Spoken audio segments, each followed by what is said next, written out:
like you're wondering about stimulus generalization. Well, come on in. I got some pro tips for you. Stimulus generalization. The fancy definition is when the learner engages in a response under different but similar stimulus conditions when that response was previously reinforced during teaching.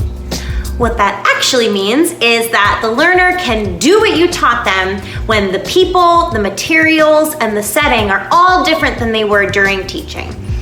And what this could mean is that you're teaching a concept instead of just a rote response.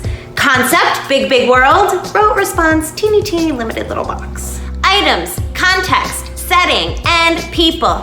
Example of stimulus generalization. When you teach your learner how to label pictures of dogs at school, and then they go to the park with their parents and they see a dog and they're like, dog. Because that response was previously reinforced and these are new conditions. Something a little bit more meaningful, no offense to dogs at the park that like being tacted, when you teach your learner how to ask for the bathroom at school and then they're able to ask for the bathroom at home or at Taco Bell or at the park. Even though the setting is different and the people are different, that response is extending to where it is most meaningful, when the learner has to go. Are items, context, setting, and people. That's amazing. Is that magic? No, it is not magic.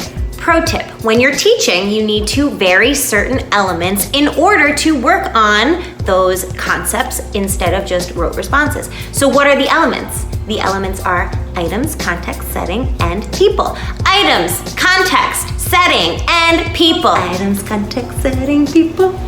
So here are my tips to you as you consider all of the elements involved in generalizing your teaching.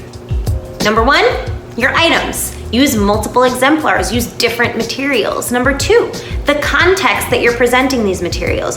Present them differently, or make sure that you're using different language when you're giving your instructions. Also, your setting. Make sure that you're teaching in a different location, varying your location, the places that you're teaching the skills, and the people who are teaching as well. Make sure that there are different people, caregivers, teachers, working on these skills in order to make sure that your learner knows that reinforcement is available under all of these different conditions. Items, context, setting, and people.